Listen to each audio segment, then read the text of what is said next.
These are superfood bars that taste like a dessert. Okay. And basically, when you sell food in the food business, taste is number one. Health and everything else is secondary or tertiary. What we do is we will retrofit a classic dessert that people like, such as a 7-layer bar. We take out the unhealthy ingredients and we replace them with superfood ingredients while maintaining the taste profile. So this is not just a healthier version, this is actually a healthy version. Every ingredient that we make in our food has a health benefit to it. And that's the criteria that we use in our ingredient palette.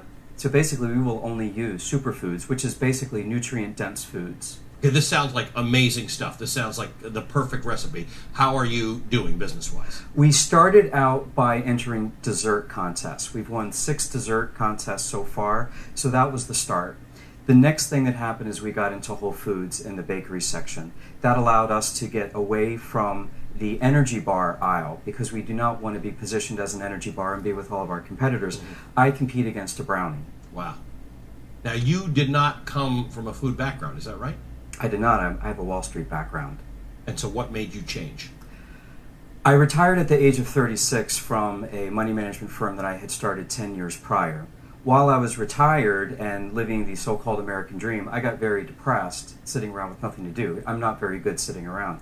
So I went the Western medical route and took antidepressants, and I went through 24 different prescriptions. None of them worked. All the side effects worked. I used to be 60 pounds heavier. Wow.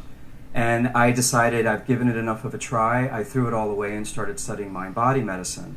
When I started to focus on nutrition for brain function, I realized that there are certain foods you can take to balance your brain. So I radically changed my diet overnight, and within 48 hours I had my last panic attack, and I've never had one since. No kidding. So this wasn't just a, wow, I think this might be a great business idea. This was born out of you deciding you're going to eat better. It was born out of desperation. I was tired of being depressed and anxious and no one being able to help me. Is that a selling point, though, for these? It was. When Budi is the Indonesian word for wise, because every ingredient does something for brain health. Huh. There's one large however. People have not embraced the fact that food has such a major impact on your mood. So when I came out with that marketing strategy, most people didn't believe me. Right. What they did come back and say was, oh wow, it's gluten-free, oh it's vegan, it's sodium-free, it's trans fat-free. So now our company is basically catering to people who have food allergies, and that's where most of our growth is coming from. Let's talk about growth. Does this business sustain you now? It sustains the employees. Right. We do have a modest profit. There's not a large margin in food. About 7% net return is what you get after taxes. That's pretty much what Kraft and Nabisco does. Yeah, which is hard when you're working off of a small base. We're doing about 6%. Right. The reason we do that is that we start with a high margin. I'm very conservative, and I make sure that our growth is very slow. So we've turned down a lot of people, and we also don't use distributors, and that is where the largest chunk of your profit is going to go. So this is interesting. You are managing the growth of your business at a lower speed. People get into business, they want it to take off. They want to say, I'm growing at this rate, and I'm going to keep on growing at this rate. You are trying to manage your business's growth at a rate that is sustainable for you. Correct. One of the number one reasons that people go out of business is that they cannot manage their growth. They grow too fast. For example, our maximum capacity is producing 250,000 bars per day in our Boston facility. Mm-hmm.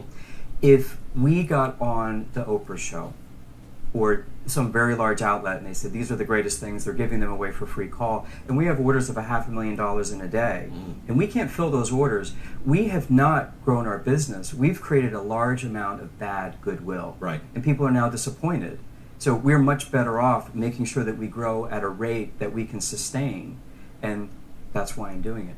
Very interesting. Well, I wish you the greatest of success. I'm glad that you were able to come by and show this to us. Thank you for inviting me, and please keep the bars. Oh, yeah. Well, I'll be... That's dinner. Good to see you. Thank you.